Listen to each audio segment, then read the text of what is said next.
Aprobahan naman ni Pangulong Aquino ang 9 na bilyong pondo para sa transformation plan ng Philippine National Police. Layunin nitong mapalakas pang lalo ang kakayahan ng mga pulis sa pagpapanatili naman ng katahimikan at kaayusan sa bansa.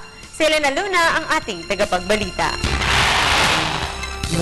Kasabay ng pamamahagi ng mahigit 22,000 mga bagong Glock 17 Generation 4 pistols sa mga pulis, inihayag ni Pangulong Aquino ang pag-aproba sa 9 na bilyong pisong pondo para sa Operational Transformation Plan ng Philippine National Police. Transformational Plan, may budget ho tayong hinanda ng 9 billion pesos para dito.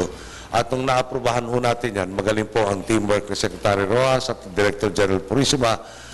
Nung natapos po si Secretary Rojas, tumubo naman sa akin si Director General Purisima at sinabi, "Sir, hindi pa kasama yung mga helicopter na kailangan namin."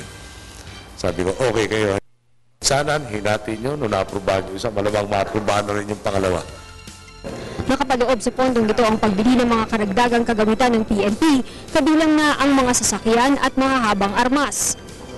Kasado na rin dito ang pagbili natin ng 13,000 unit ng M4 rifle para sa hanay natin sa field patrol.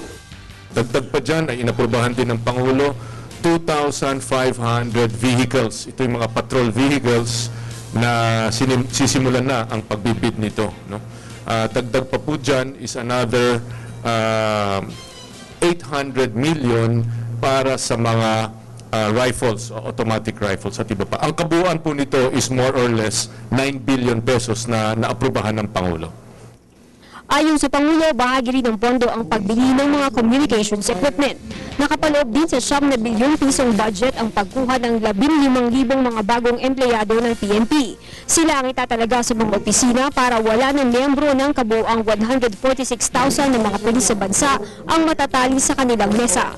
So yung programa nga natuklasan, meron tayong mga pulis na perform na administrative function sa kaya naman ng civilian na hindi na i-index yung kanilang pension benefits, para madagdagan yung kapulisan sa kalye, tayo nakapalitin sa administrative function.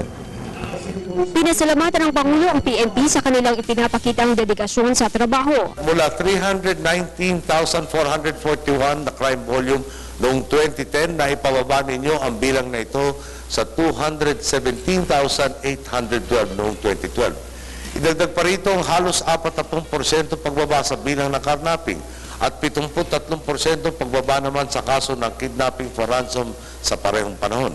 Positibong datos din ang resulta ng maigting ninyong pagsasagupa sa private armed groups. 63% kabawasan sa bilang ng grupong ito ang naitala natin mula election 2010 hanggang nitong nakarang halalan. Ang kanilang mga nagagawaan niya ay nagbibigay ng motibasyon sa pamahalaan na isulong pa ang reforma sa PNP. Para sa Telebisyon ng Bayan, Elena Luna.